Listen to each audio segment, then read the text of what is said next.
much. You know, I have a dear friend who listens to the podcast. His name is George. His mom was a fucking tremendous cook. Rest in peace. I loved her with all my heart. Let me tell you how fucking crazy I am, okay?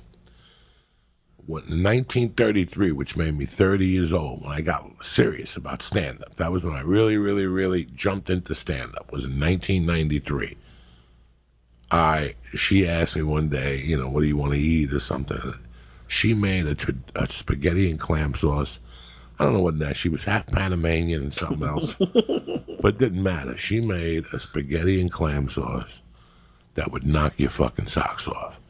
The sauce was creamier than usual. You ever get spaghetti and clam sauce? It's like pasta with a broth on top, and they throw a bunch of clams. That's not spaghetti and clam sauce. That's some fucking malfunction that you fucking learned somewhere along the line. You know, well, it's got a lot of clams in it. Yeah, but it's just a fucking chicken soup broth. I'm talking about when it goes into the pasta, when you bite the pasta. These fucking idiots forgot what that is. But anyway, to make a long story short, we're talking one day, and she says to me that, what do you want? I go, I want you to make me spaghetti and clam sauce. All right?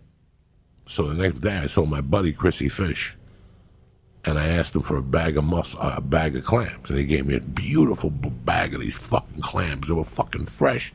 I just got them from the fish market. He had just gotten them from the fish market that morning. I took the fucking crabs. I borrowed his truck. I took the clams, borrowed his truck, drove to Mitzi's at about 12 o'clock. She was just getting ready for her day, and I go, Mitz, here's the clams for the spaghetti and clam sauce. Boom. She's like, they're fucking beautiful. Where'd you get these? They were like those nice cherry stones, whatever the fuck. I come back that night, 8 o'clock. Now, listen, I'm the type of dude that once you tell me you're making something, that's all I'm thinking about all day. If you tell me you're going to make me chicken cutlets with cream corn and mashed potatoes, and I get over your house and there's a salad, we don't talk. That's not what was on the menu. That's not how you got me here. You lied to me. I'll eat the chicken cutlets and I'll eat the salad, but now I got to put you on the to-watch list like you're a fucking terrorist because you fucked with my emotions. All day I was thinking about those mashed potatoes and the fucking cranberry juice with the seltzer in it, you know what I'm saying? Then you have like fucking Diet Coke. I need this. What happened to the cranberry juice with the seltzer? Anyway, to make a long story short, I get to fucking Mitzi's house at 8 o'clock. I stop. I got off the bus and walked like a mile to get an extra piece of nice bread. I get to a house. I go, Mitz. And George was there. I don't know if George was there. Grandma was there. I go, Mitz, what's up? She goes, I'm in the back. Help yourself. It's beautiful. Now, when I walked in, I smelt this weird odor, right? I smelt this odor that I knew I did not like, but it didn't matter because I was there for the spaghetti and clam sauce. When I opened the pot to the spaghetti and clam sauce, the odor hit me in my face, and the thing was like green. I slammed the thing down. She came in. She's like, you going to get a plate? I go, Mitz, what is this? And she goes, that's spaghetti and clam sauce. But I tried a new recipe. I put curry in it. I fucking took my hat, put it on, and I walked out of there. And I didn't talk to her for probably 2 years after that. That's how serious I am, that she insulted me that dearly. A couple of years before that, I went to Thanksgiving at some fucking bitch's house over here. Some skinny little white bitch here in L.A. She was a casting director. Thanksgiving at 9 o'clock. Who has Thanksgiving at 9 o'clock at night? So all day long you got to sit there and eat crackers by yourself. I knew there was a rat, but I had agreed to it, and all my friends were going to go up there, so I went with these fucking morons. My wife was my girlfriend at the time. We had been dating for about 2 years. She advised me not to do it. So let's have Thanksgiving in the house. Me, I was trying to be Johnny Nice Guy. I get up there, and she served those potatoes that come from a box. You know, those mashed potatoes. Instant mashed potatoes, yeah. When I see instant mashed potatoes, I think of prison. And I think of Papillon. I think of bad situations in my life. Because I grew up, I'm 56 years old, and I can tell you that seriously, I don't know anybody who ever used boxed mashed potatoes. They're so easy to make. Why would you? Listen.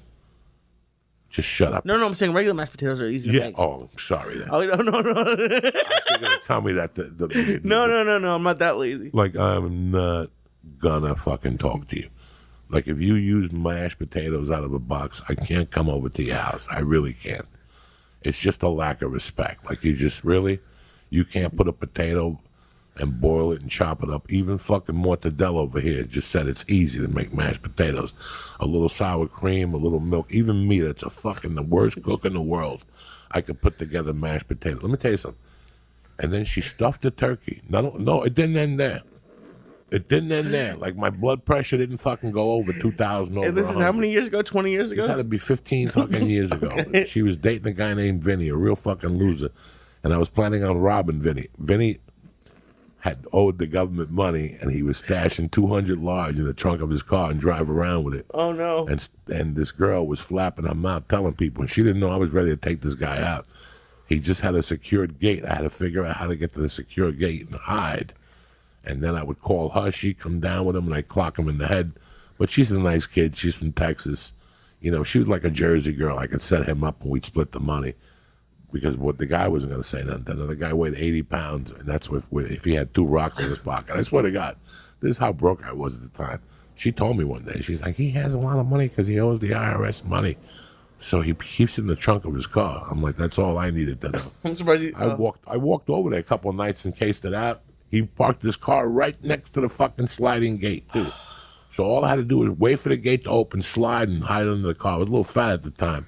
So if I got under the fucking car, I would have tipped it over. Like, half of it would have been fucking on 2 legs. So I would have to hide behind the car with a pipe and hit him and make sure there was no cameras and dress in black. And then I couldn't put my wife in on it, so that means I had to walk. I couldn't borrow her car. You really thought this whole thing out? Oh, yeah. No. This is what people like me do. So They lived, you know when you make, they lived on Orange between Hollywood Boulevard and Franklin. Okay. So the 101 has access right there. All I got to do is go up, fucking boom, and I'm on the 101. That wasn't the problem. I didn't want to do it in a car because the only car I had access to was, see, if I was in Jersey, I could borrow any of my friends' cars, not even tell them. Right. Let them get a call and let them get surprised, and they get mad at me, and then it all goes away because it wasn't them. I would switch the plates and get a different plate and borrow their car. Oh, and I thought about doing the same thing with my wife. It takes you 10 minutes to steal plates from you. You know how many packages they stole from your house? Yeah. You can steal plates from the fucking parking garage. Oh, I'm Nobody would sure. ever know. Just steal 2 plates, put them on your fucking car, because you're only going around the corner. So you drive side streets, but it was Terry's car, and it was in her name, and she didn't need the fucking dough. So I just figured, since they only lived about a mile from my house, it was even easier. I could bang him on the head, take the package, put it in my own bag, drop his bag there with gloves, walk out onto Franklin, walk down Franklin to Highland, and just hoof it down the block to fucking Hollywood Boulevard. There I am with 800 people. Good luck. Yeah. This was way before technology and the face stuff, and he wouldn't have caught me, and he wouldn't have said nothing.